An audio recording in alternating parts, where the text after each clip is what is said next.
Socrates' method of asking challenging questions about people's fundamental ideas did not make him popular with everyone.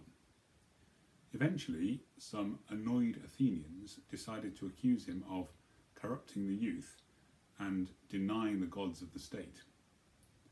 Socrates was put on trial. He defended himself unsuccessfully and was sentenced to death. He was expected to escape from his prison, and his friends tried to persuade him to flee, but he chose instead to accept his sentence and willingly drank the cup of hemlock that killed him. Now, one of Socrates' followers was a young man called Plato. Plato was profoundly affected by Socrates' life and by the manner of his death. Socrates himself never wrote anything down, but Plato was inspired by his death to begin writing philosophical dialogues. Whilst Plato's philosophical ideas began with Socrates, they go a great deal further.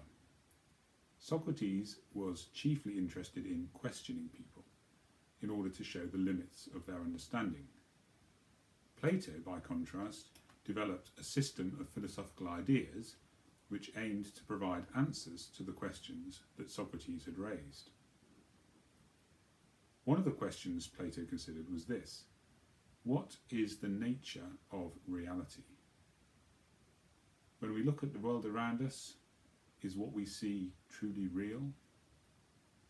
Plato thought that the world that we experience, the world that we see through our senses, isn't really real. What we see when we look around us is a sort of virtual reality, a kind of shadow world.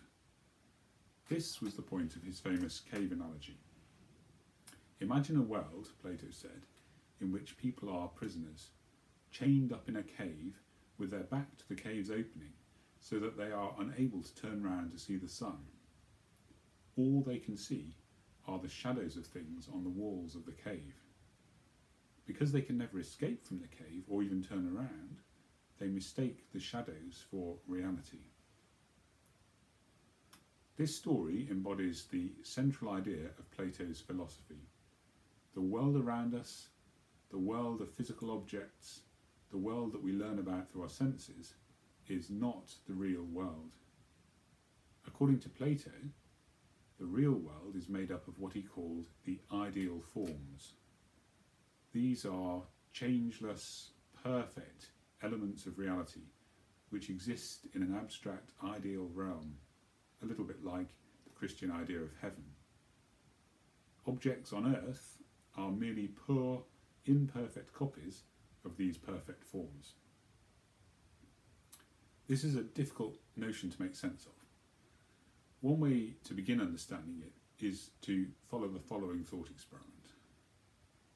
Suppose I ask you to draw a square on a piece of paper. A true square would have 4 perfectly straight sides, each of exactly the same length. But if you look closely at the square that you draw, you will soon spot that it has some imperfections. The pencil might have wobbled a little. The ruler might not have been placed quite right, and therefore it will not be a perfect square. No square that we ever draw is true and perfect. But there must be something which the word square stands for. There must be such a thing as a true perfect square, otherwise the word would seem meaningless. For Plato, the perfect square is one of the forms or ideas which exist beyond this world in a sort of heavenly realm. Now, one question we might ask Plato is this: if we cannot detect these ideal forms with our senses, how do we really know that they exist? Well, Plato has an answer.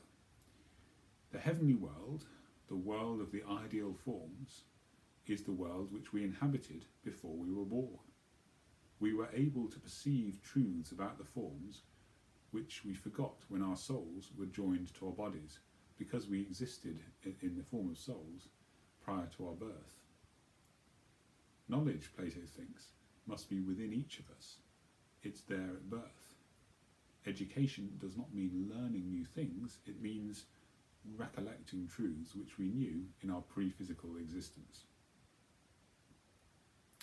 Well, Plato cared greatly about knowledge, about what it is, and about how we acquire it. We're going to see that philosophers have had different views about the origins of knowledge.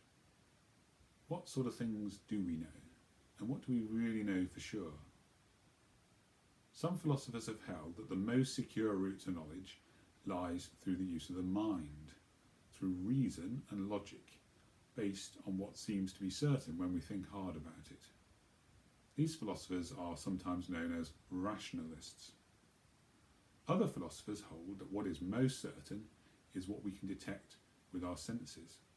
If you like, seeing is believing. These philosophers are known as empiricists. If we had to pick sides, we would probably put Plato more on the rationalist side. He believes in the power of reason to derive truths about the ideal world of the forms. And he also believes that we have knowledge prior to being born. We have innate knowledge, knowledge that's not come from sense experience. Other philosophers disagree with Plato, as we will see, and they prefer to trace our knowledge back to its origins in our sense experience. Either way, the question about the nature and source of knowledge is one of the most central and puzzling questions in philosophy.